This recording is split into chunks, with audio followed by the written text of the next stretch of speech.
Hi friends, చిక్కుడుకాయ కూరని ఇలా కనుక చేసుకుంటే రైసు చపాతీ రెండిట్లోకి సూపర్గా ఉంటుంది. ముందుగా స్టవ్ మీద బాండ్లి పెట్టుకొని 2 టేబుల్ స్పూన్ల ఆయిల్ని వేసుకొని ఆవాలు జీలకర్ర వేసి వేగిన తర్వాత సన్నగా కట్ చేసుకున్న ఆనియన్స్ కరివేపాకులను వేసి ఆనియన్ని మరీ వేయించకుండా లైట్గా వేయించుకోవాలి. ఆనియన్స్ లైట్గా వేగిన తర్వాత అల్లం వెల్లుల్లి పేస్ట్ని వేసి పచ్చివాసన పోయేంత వరకు ఫ్రై చేసుకున్న తర్వాత నీట్గా ఒలుచుకొని కడిగిన చిక్కుడుకాయలని వేసేసి ఒకసారి కలుపుకొని మూత పెట్టేసి 5 మినిట్స్ మగ్గించామంటే 50% ఉడికిపోతాయి.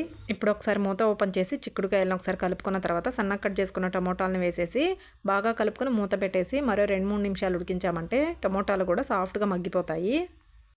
ఇప్పుడు ఇందులోకి పసుపు, కారం, రుచికి సరిపడినంత సాల్ట్ను వేసేసి బాగా కలుపుకున్న తర్వాత గ్రేవీకి తగ్గట్టు వాటర్ని పోసుకొని మొత్తం కూరని ఒకసారి బాగా కలుపుకొని ఇలా కలుపుకున్న తర్వాత మంటను మీడియం ఫ్లేమ్లో పెట్టి 3-4 నిమిషాలు ఇలాగే కలుపుకుంటూ ఉడికించామంటే కూర అయితే రెడీ అయిపోతుందండి. గ్రేవీ అనేది ఈ విధంగా ఉంటే సరిపోతుంది. ఇప్పుడు ఫైనల్గా ఇందులోకి గరం మసాలాను యాడ్ చేసుకొని ఒకసారి బాగా కలుపుకొని 1 నిమిషం పాటు ఇలాగే కుక్ చేసుకొని తీసుకుంటే ఎంతో టేస్టీ అయినా చిక్కుడుకాయ మసాలా కూర రెడీ అయిపోతుంది.